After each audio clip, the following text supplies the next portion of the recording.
This weekend's capital letter, written on Thursday and Friday, was focused on the growing energy crunch in Europe.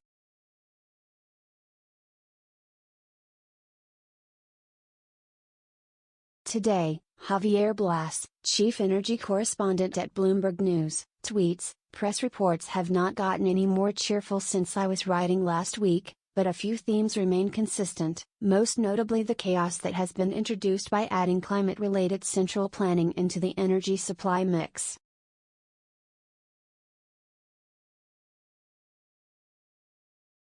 It was not the only cause of the current problems, but it certainly made a significant contribution to making things worse.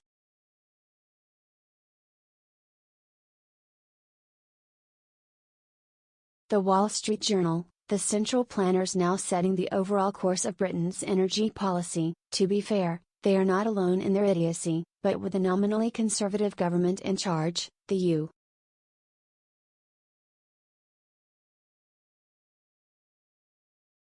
UK's failings seem, somehow, particularly egregious, appear to be taken aback by the fact that the wind doesn't always blow when it's meant to, a disappointing failure on the part of specialists who supposedly spend a lot of time thinking about climate and, yes, weather."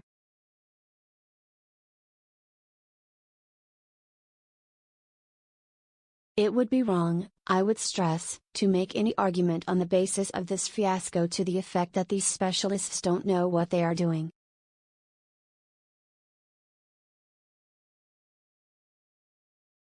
Quite wrong. The Wall Street Journal, "Climate policy ought to be built around the need to increase resilience in the event of problems brought on by a changing climate, or, for that matter, today's climate, not to diminish it."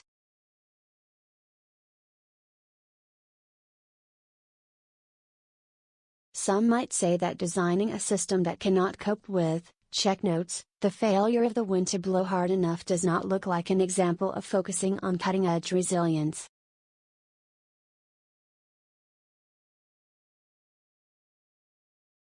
Back to the Wall Street Journal, "My emphasis added, Greenflation is coming, if it has not already arrived, but transitory inflation is already looking more and more like an illusion."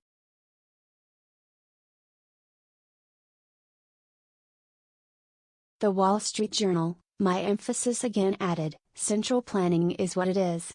Central planners, however, are rarely focused on what really is."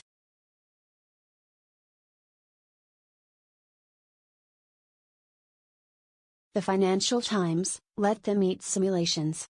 The Financial Times, "Households may be better off if humanity protects the climate, or they may not, at least materially, but those serious macroeconomic difficulties will last for a very long time indeed, with grim political consequences to match, unless there is a major course correction away from the hairshirt obsessions of those currently setting climate policy."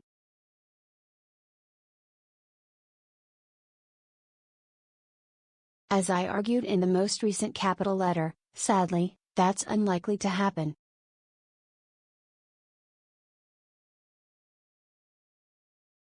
As I wrote in an earlier capital letter,